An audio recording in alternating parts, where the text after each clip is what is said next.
Hello everyone, मैं हूं रितेश कुमार और आप देख रहे हैं अपना पसंदीदा चैनल ज्ञान उदित क्लासेस। दोस्तों, आज आपको जैसा कि पता ही होगा कि हमने इसके पहले एक वीडियो डाला था। क्या डाला था? उसमें हमने आप लोगों के लिए एक सरप्राइज़ प्लान किया था। क्या था वो सरप्राइज़?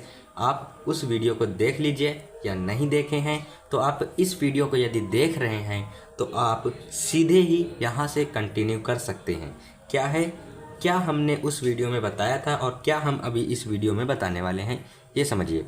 देखिए, हमने आप लोगों के लिए क्विक क्वेश्चन मास्टर सीरीज़ ये लॉन्च की है 2024-2025 के लिए, 24 टू 25 वाले बच्चों के लिए। जो 2025 में बोर्ड एग्ज़ाम देने वाले हैं उन लोगों के लिए हमने quick question master series launch की है। ये एक ऐसी सीरीज़ होने वाली है जिसमें आप अपना स्कोर इतना अच्छा कर सकते हैं कि आप अपने आप को इतने इस लेवल पर ले जा सकते हैं कि आपका जो सपना है वो आपको मिलकर ही रहेगा। मतलब कि इस सीरीज़ में हम आपको बहुत कुछ देने वाले हैं। बहुत कुछ का शुरुआत आपको आज इस वीडियो से स्टार्ट हो जाएगा। ठीक मिलने लगेगा या स्टार्ट हो जाएगा, आप समझ रहे होंगे। तो आज के इस वीडियो में हम क्या करेंगे, कंप्लीट, जी हाँ, जो क्लास 10th की कंप्लीट केमिस्ट्री है। किस क्लास के लिए ये बात कर रहे हैं हम? 10th वालों के लिए बात कर रहे हैं। जितने भी 10th के स्टूडेंट हैं, हाई स्कूल के जो इतने भी बच्चे हैं, उन लोगों के लिए आज की यह वीडियो होने वाली है।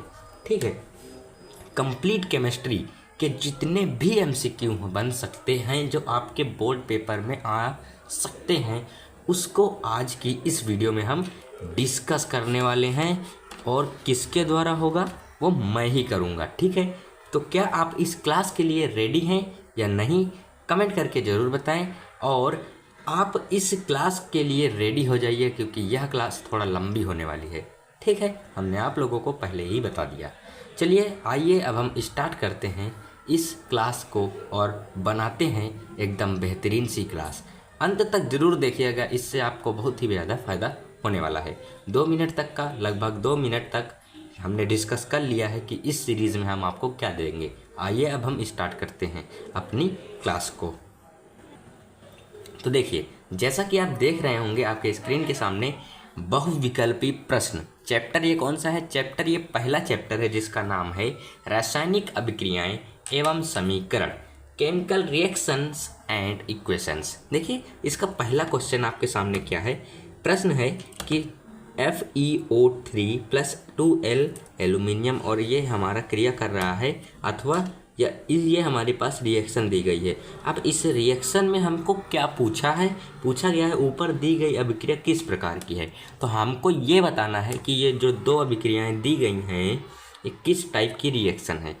और ये प्रश्न आया रखा है 2022 में भी और 2023 में भी। ठीक है, ध्यान से सुनिएगा और ध्यान समझिएगा क्या है, कैसे करेंगे हम इसको। और ध्यान से समझ आ ही रहा होगा, जैसा कि आप अभिक्रिया देख पा रहे हैं कि यहाँ पे Fe2O3 है और यहाँ पर एल्यूमिनियम है, और यहाँ पर O3 के साथ एल्यूमिनियम आ गया है और Fe अलग हो गया है। मतलब कि Fe यहाँ वाला ये अलग हो गया है एल्यूमिनियम की जगह, और ये एल्यूमिनियम आ गया है O3 की जगह। तो विस्थापन हो रहा है। विस्थापन का मतलब है कि एक स्थान से दूसरे स्थान, मतलब अभी आप नहीं समझ रहे होंगे, फिर से समझाते हैं। हाँ, तो विस्थापन होता क्या है, इसकी डेफिनेशन भी आप समझिए। देखिए, जब कोई एक तत्व दूसरे तत्व को उसके यौगिक से, जब कोई एक तत्व, ये एक तत्व है, उसके दूसरे तत्व के यौगिक से उसको अलग कर देता है। इसको अलग कर रहा है किसके यौगिक से? इस यौगिक से इसको अलग कर दे रहा है कौन? एल्यूमिनियम।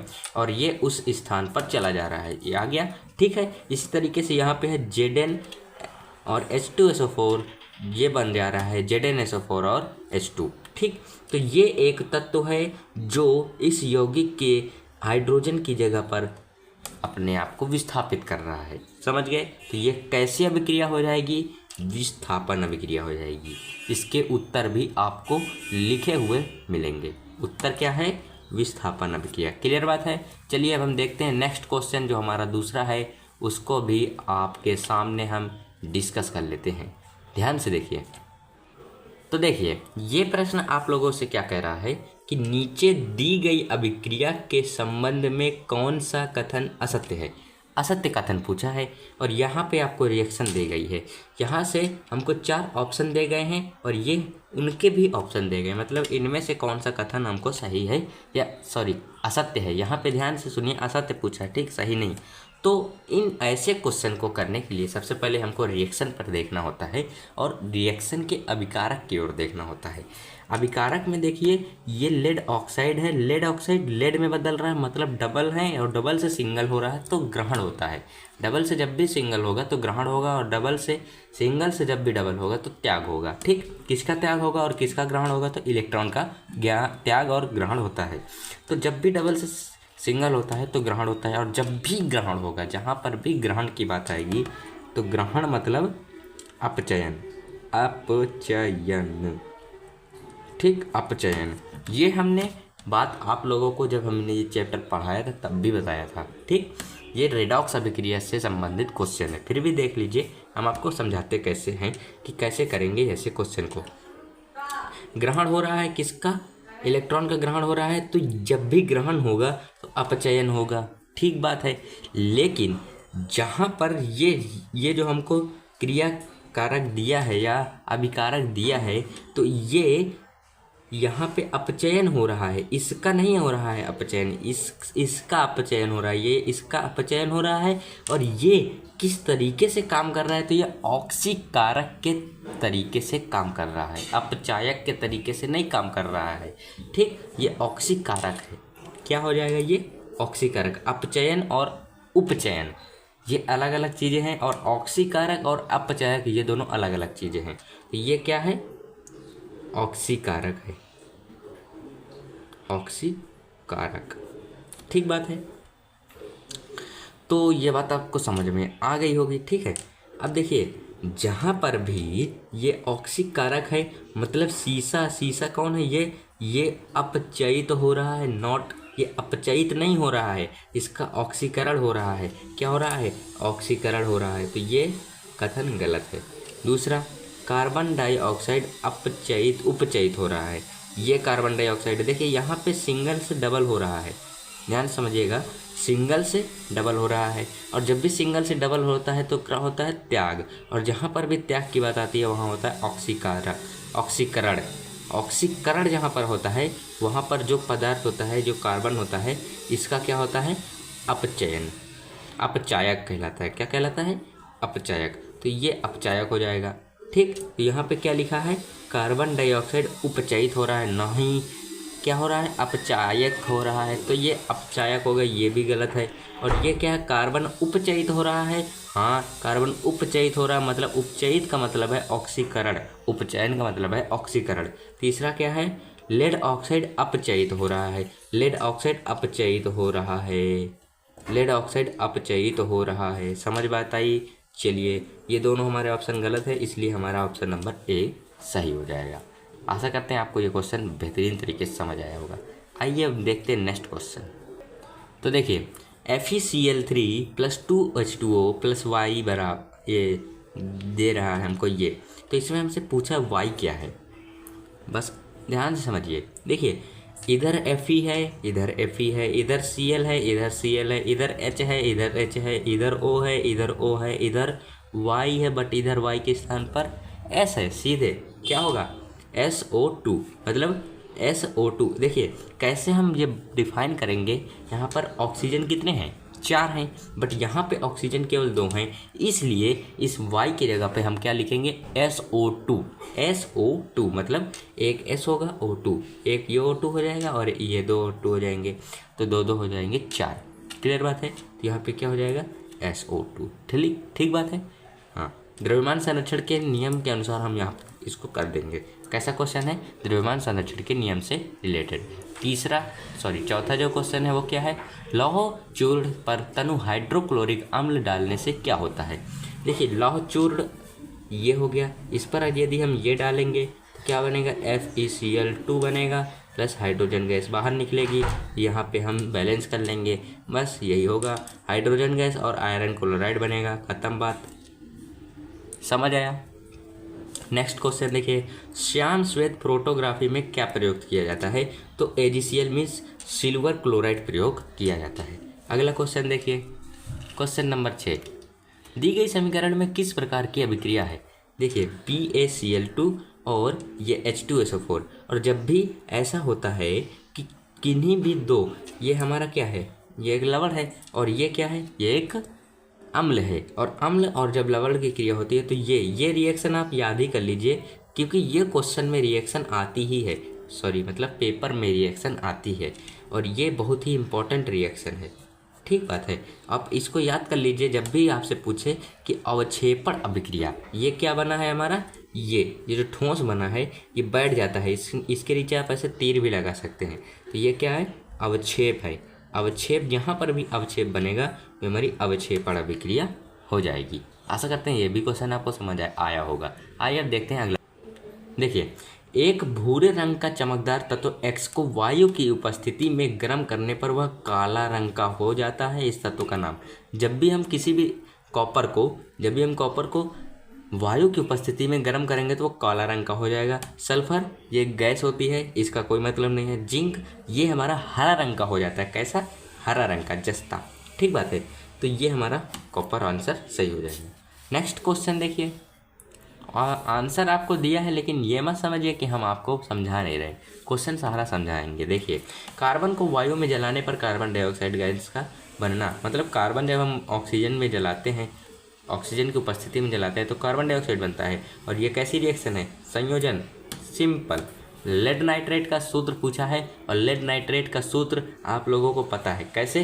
देखिए, लेड के ऊपर होता है +2 चार्ज और नाइट्रेट के ऊपर होता है माइनस, तो ये इधर विस्थापित हो जाएगा, मतलब लेड के ऊपर आ जाएगा ये वाला -1 चार्ज, और NO3 के ऊपर आ जाएगा ये वाला 2, और ये ऐसे बनता है लेड नाइट्रेट का सूत्र।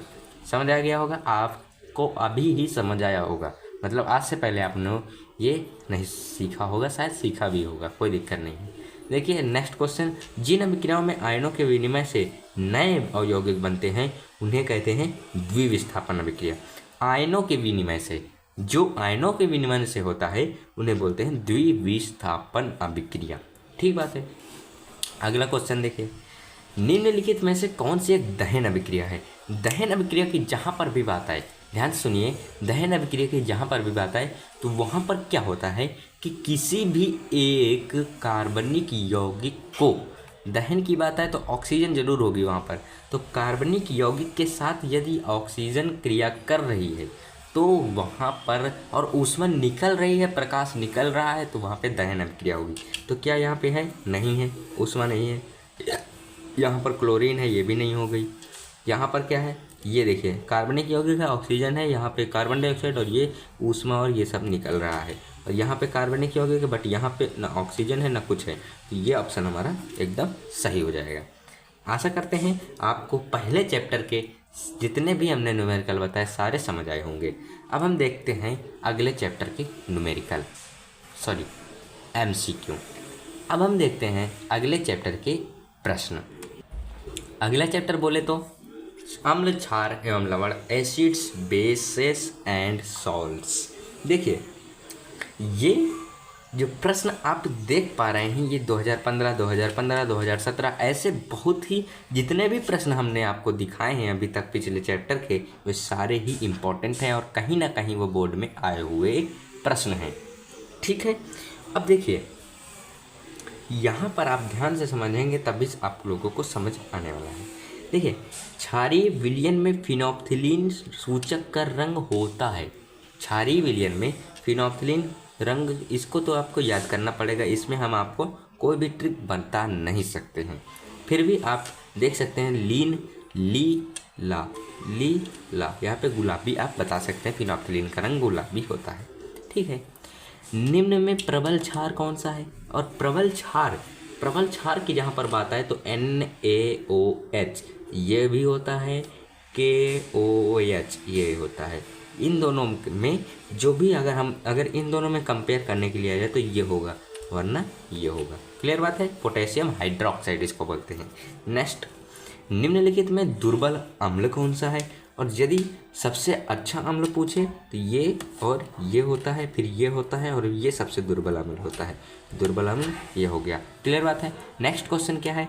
एसिटिक अम्ल एक दुर्बल अम्ल है क्योंकि इसमें पानी की मात्रा अधिक होती है। ऐसा कुछ नहीं है, इसके आयनन की मात्रा कम होती है। हाँ, क्या बात है कि यह एक कार्बनिक अम्ल है, बात बिल्कुल सही है, लेकिन यह एकदम स्पष्ट आंसर नहीं है। क्या है कि इसके आयनन की मात्रा कम होती है। इसके आयनन, एसिटिक अम्ल का सूत्र ये होता है ना, ये इसमें आयनन की मात्रा कम होती है क्योंकि ये कार्बोनेट आयन होता है और ये प्लस आयन होते हैं। ये दोनों एक दूसरे को ख़त्म कर देते हैं, कैंसिल कर देते हैं और ये आयनन की मात्रा कम हो जाती है। ये आंसर आपको मिल गया है। H2S का pH होता है क्या? देखिए, अम्लीय विलयन का pH मान क्या होगा? 7 से कम होगा। देखिए, यदि 7 से कम है तो वो अम्लीय होगा, अम्लीय होगा। 7 से कम है तो अम्लीय होगा, 7 होगा तो उदासीन होगा। क्या होगा? उदासीन। 7 से अधिक है तो वो क्षार होगा। बस काम खत्म। अब यहाँ पे नेक्स्ट क्वेश्चन देखिए, ये पूछ लिया गया है कि क्षारीय विलयन का pH मान क्या होगा? 7 से अधिक। खत्म बात। कोई विलयन लाल लिटमस को नीला कर देता है, इसका pH संभवतः होगा। देखिए, ऐसे क्वेश्चन यदि pH वाले आए तो यहाँ पर देखिए, ये 7 वाला फंडा आप याद रखिएगा। यदि 7 से नीचे वाले 3 दिए हैं तो मतलब एक जो ऊपर दिया होगा वो आंसर होगा, और यदि 7 के ऊपर वाले 3 ऑप्शन दिए हैं तो 7 के नीचे वाला जो एक ऑप्शन होगा वही सही होगा। ये तो है ट्रिक। बट उससे पहले हम यहाँ पे देखिए, लाल लिटमस को नीला कर देता है, और नीला कर देने का मतलब है कि ये क्या है? क्षार है। छलनी, चलनी, ऐसे याद कर सकते हैं। क्षार लाल लिटमस को नीला कर देता है। जो क्षार है, क्षार वो लाल लिटमस पेपर को नीला कर देता है। और अनील, ऐसे याद कर लें कि अम्ल नीले लिटमस पेपर को लाल कर देता है। बस काम खत्म। ऑप्शन 4 ये ट्रिक है, ये भी ट्रिक है, और जो हमने अभी आपको बताया वो भी ट्रिक है। बस जैसा आप करना चाहें वैसे कर सकते हैं। एक विलयन का pH मान 1 है, यह विलयन है। निम्नलिखित में से मेथिल ऑरेंज मिलाने पर कौन सा विलयन लाल हो जाता है? देखिए, मेथिल ऑरेंज या pH मान 1 की बात आ गई है तो हमको पता है कि जो अम्ल होगा वही हमारा pH मान 1 होगा। एक विलयन नीले लिटमस पेपर को लाल कर देता है, pH मान होगा। बस अब हम इसमें दोनों ट्रिक लगाएंगे। पहले वाली ट्रिक क्या थी? 7 से जो ज़्यादा होंगे उनको देखिए, ये भी 7 से ज़्यादा है, ये भी 7 से ज़्यादा है, ये तो 7 है ही है, लेकिन जो 7 से कम है वो ये है, तो यही आंसर हो जाएगा। बट यहाँ पे वो वाली ट्रिक देखें, नीले लिटमस पेपर को लाल कर देता है, 6 का मतलब अम्ल होगा, अम्ल का मतलब अनील, अनील, अम्ल नीले लिटमस पेपर को लाल कर देता है, तो ये ऑप्शन हमारा सही हो जाएगा। ठीक बात है। नेक्स्ट क्वेश्चन क्या है? 10⁻⁻6 मोलर में HCl विलयन का pH मान होगा। HCl 10⁻6 है तो यहाँ पे 6 हो जाएगा। ठीक। नेक्स्ट क्वेश्चन, एक हाइड्रोक्लोरिक अम्ल की शक्ति 10⁻⁻2 है, N है, तो इस विलयन का pH होगा। सिंपल है, आप बता सकते हैं। ठीक है। नेक्स्ट क्वेश्चन देखें। देखिए, शुद्ध जल का pH वैल्यू होता है 7। क्या होता है? 7। शुद्ध जल उदासीन होता है, ना हमको खट्टा लगता है और ना ही हमको कड़वा लगता है। सीधे सीधे हमको इसका कोई भी टेस्ट नहीं होता, इसलिए उदासीन है। इस उदासीन का होता है 7। निम्न में से कौन सा कथन उदासीन घोल के लिए असत्य है? देखिए, pH मान 0 होगा, ये बिल्कुल असत्य है। pH मान 0 नहीं, pH मान 7 हो सकता है, और बाकी हम सारे डिस्कस करेंगे। हाइड्रोजन आयन ये के सांद्रण का मूल्य 10⁻⁻7 मोल लीटर है, ये बिल्कुल बात सही है। 10 जहाँ पर भी 7 आ जाए तो मतलब क्या है? 7 pH मान हो गया। हाइड्रोक्सिन आयन के सांद्रण का मूल्य ये भी बात एकदम सही है, 7 आ गया। फिर pH का मान 0, ये बात बिल्कुल गलत है। pH का मान 7, ये सही है। जो हमको असत्य पूछा था, असत्य ऑप्शन 3 है। बस क्लियर बात है, हमने कर दिया। नेक्स्ट 15वां क्वेश्चन जो क्या है, एक विलयन में हाइड्रोक्साइड आयन का सांद्रण 10⁻12 है मोल प्रति लीटर है, इसका pH मान क्या होगा? देखिए, अब यहाँ पर 12 है और यहाँ पर आप 12 तो ऑप्शन नहीं दिया है, तो कैसे करेंगे? यदि 12 आया है तो मान यहाँ से हम 10 माइनस करेंगे, माइनस के 12 से हम माइनस प्लस का 10 ऐड कर देंगे, हमको मिलेगा 2। तो बस ऑप्शन नंबर 2 सिंपल। सल्फ्यूरिक अम्ल में अम्लीय हाइड्रोजन परमाणुओं की संख्या कितनी होती है? सल्फ्यूरिक अम्ल में अम्लीय हाइड्रोजन परमाणुओं की संख्या 2 होती है। कितनी? 2। कोई विलयन अंडे के पिसे हुए कवच से अभिक्रिया कर रहा है, एक गैस उत्पन्न करता है जो चूने के पानी को दूधिया कर देती है। तो क्या है? गैस यही है। यही का मतलब HCl है। अंडे का क्या होता है? ये कार्बन डाइऑक्साइड, ये कैल्शियम कार्बोनेट। ठीक, किससे? कोई विलयन है। अब इसके साथ कौन क्रिया करेगा? चलिए इसको हम बाद में बताएंगे आपको, ठीक है। पहले आप यही देखिए कि यहाँ पर जो पानी को दूधिया कर देती है, चूने के पानी, यहाँ पे ये अगर टूटेगा तो इसमें टूटेगा, और इसको यदि दूधिया करना है तो इसके साथ क्रिया करानी होगी और आराम से हम इसको बता सकते हैं कि HCl होगा। ठीक है, नेक्स्ट क्वेश्चन। अपच का उपचार करने के लिए निम्न में से किस औषधि का उपयोग होता है? प्रति अम्ल, एंटासिड। ठीक, इसको बोलते हैं प्रति अम्ल है। ठीक है, जो आप वो लेते हैं इनो वगैरह, वो यही चीज़ होता है। ठीक है, धावन सोडा का रासायनिक सूत्र क्या होता है? सिंपल, ये सोडियम कार्बोनेट डेकाहाइड्रेट। ठीक, इसका नाम क्या है? Sodium carbonate decahydrate. आशा करते हैं आप समझ गए होंगे। निम्न में से अम्लीय लवण कौन सा है? सिंपल, जहाँ पर हाइड्रोजन होगा वहीं पे अम्लीय लवण होगा। तो आइए हम देखते हैं नेक्स्ट क्वेश्चन। देखिए, पेयजल की जीवाणु रहित करने में प्रयोग आता है ब्लीचिंग पाउडर। ये क्या है? इसके बारे में हम आपको बता देंगे, क्योंकि अभी हमने आपको ये चैप्टर पढ़ाया नहीं है इस चैनल पे, क्योंकि इसके पहले हमारे चैनल पे वीडियो नहीं आ रही थी, इसलिए आपको हम ये क्या है, ये इससे संबंधित जो क्वेश्चन आ सकता है उसको हम अगली वीडियो, मतलब कि जो शॉर्ट क्वेश्चन आएगा उसमें बताएंगे। ठीक, उस सीरीज़ में बताने वाले हैं। अभी देखिए, सल्फर डाइऑक्साइड का जलीय विलयन क्या होता है? अम्लीय होता है। सल्फर डाइऑक्साइड का जलीय विलयन क्या होगा? H2SO4। ऐसे बता सकते हैं, सिंपल बात है, आराम से हम इसको बैलेंस भी कर सकते हैं। ठीक, जलीय विलयन क्या होगा? अम्लीय होगा। एक विलयन का pH 3 है, विलयन है अम्लीय। सिंपल, 7 से कम अम्लीय हो जाएगा। अम्लीय वर्षा के जल का संभावित pH मान, आप इसको याद कर लीजिएगा कि ये होता है अम्लीय वर्षा है मतलब 5, 7 से कम होगा तो 7 से कम ये हो गया। बेकिंग पाउडर को गर्म करने पर कौन सी गैस निकलती है? तो CO2 निकलती है। बेकिंग पाउडर मतलब खाने वाला सोडा। ठीक, NaHCO3, सोडियम बाइकार्बोनेट। ठीक, तो कौन सी गैस निकलेगी ये? उसके बाद क्षारक के साथ हल्दी का रंग कैसा होता है? ये वाली अभिक्रिया, ये वाला जो हल्दी वाला सिस्टम है, इसको हम आपको एक शॉर्ट वीडियो के माध्यम से समझाने वाले हैं। कब समझाएंगे? बस आप बने रहिए चैनल के साथ में। हमको आप लोगों के लिए बहुत सारी चीज़ें देनी हैं, इसलिए अब जो हम दे रहे हैं आप उसको देखते रहिए और साथ ही साथ चैनल से हमेशा के लिए जुड़े रहिए, क्योंकि कभी भी हम किसी भी वक्त वीडियोस डाल सकते हैं और आप उनसे कुछ ना कुछ ज़रूर सीखेंगे। क्षारक के साथ हल्दी का रंग कैसा होता है? भूरा लाल। इसको हम आपको प्रूव करके दिखाएंगे, वीडियो के साथ एक्सपेरिमेंट करके सिखाएंगे। उसके बाद प्लास्टर ऑफ पेरिस में कितने अणु क्रिस्टल जल के होते हैं? आधा। प्लास्टर ऑफ पेरिस क्या होता है? Plaster of Paris calcium sulphate ½ H2O, ये होता है प्लास्टर ऑफ पेरिस। ठीक, तो ये होता है प्लास्टर ऑफ पेरिस। इससे पूछा है कितने जल के अणु होते हैं, तो हाफ मीन्स आधा। नेक्स्ट क्वेश्चन, धावन सोडे का रासायनिक नाम है? Sodium carbonate. धावन सोडे ये धोने वाला सोडा है, ये होता है। ठीक, मीठे सोडे या खाने के सोडे का सूत्र ये होता है, अभी हमने आपको बताया, सोडियम बाइकार्बोनेट। एक विलयन में हाइड्रोजन आयनों की सांद्रता ये है, तो इसका pH यही होगा। उसके बाद जिंक पर तनु सल्फ्यूरिक अम्ल की क्रिया करने से कौन सी गैस निकलती है? जिंक में सल्फ्यूरिक अम्ल की क्रिया करने से कौन सी गैस निकलती है? तो आप देख सकते हैं, हमने आपके सामने रिएक्शन लिख दी है। गैस कौन सी निकलती है? Hydrogen gas. ख़त्म बात है। क्यों निकलती है इसके बारे में भी हम आपको बताएंगे।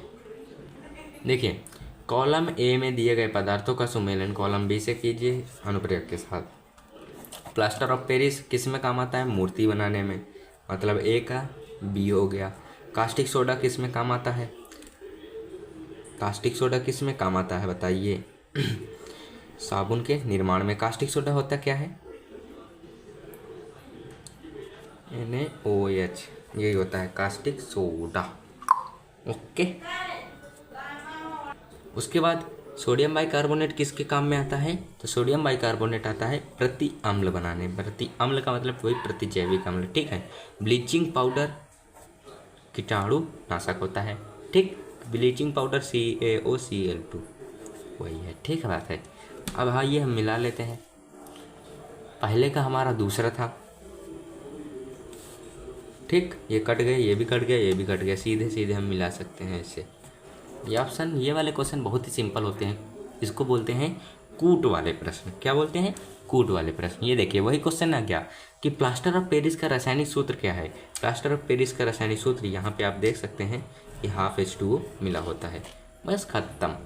आप लोगों को ये प्रश्न कैसे लगे हैं ये आप ज़रूर बताइएगा। कैसे लग रहे हैं, कैसा महसूस हो रहा है इन प्रश्नों को कर करके, आप ज़रूर बताइएगा। ये प्रश्न आप लोगों के लिए बहुत ही इम्पोर्टेंट हैं और आप लोग इन प्रश्नों को अच्छे से तैयार कर लीजिएगा, ठीक है। आइए अब हम देखते हैं नेक्स्ट चैप्टर के प्रश्न। या अभी वीडियो बहुत ज़्यादा लंबी हो रही है, इसलिए मैं क्या सोच रहा हूँ कि अगले जो प्रश्न हैं, अगले चैप्टर के जो प्रश्न हैं, मैं अगली वीडियो में पार्ट 2 ला करके देता हूँ, ठीक। क्योंकि जब वीडियो ज़्यादा लंबी हो जाती है तो अपलोड होने में टाइम लगता है और डाटा बहुत ज़्यादा जाता है, और डाटा हमारे पास रहता नहीं है। जितना रहता है हम उतना आपके वीडियो बनाने में, आपके वीडियो अपलोड करने में ही खर्च कर देते हैं। तो आशा करते हैं आप हमारी बात को समझ रहे होंगे। यदि आपको ये बात समझ आई है, और ये प्रश्न अधिकतर समझ आने चाहिए। जो प्रश्न आपको नहीं समझ आया, आप प्रश्न नंबर डाल के कमेंट सेक्शन में बता सकते हैं। मैं उस प्रश्न को अगली वीडियो में दोबारा से एक्सप्लेन कर दूंगा। यदि आप वीडियो के एंड तक अभी तक बने हुए हैं तो आप लोगों को बहुत बहुत धन्यवाद। आशा करते हैं आप लोग हमारी बात और हमारे इस क्वेश्चन की जो सीरीज चल रही है इसको आप बहुत ही ध्यानपूर्वक समझ रहे होंगे। तो आशा करते हैं आपको आज की इस क्लास में मज़ा आया होगा। यदि मज़ा आया है तो वीडियो को लाइक, और चैनल में नए हो तो चैनल को सब्सक्राइब जरूर करें। हम मिलते हैं आपसे जल्दी पार्ट 2 के साथ में, इसी MCQ की सीरीज के साथ में, केमिस्ट्री के सब्जेक्ट के साथ में मिलते हैं जल्दी से जल्दी। तब तक के लिए बाय। जय हिंद, जय भारत।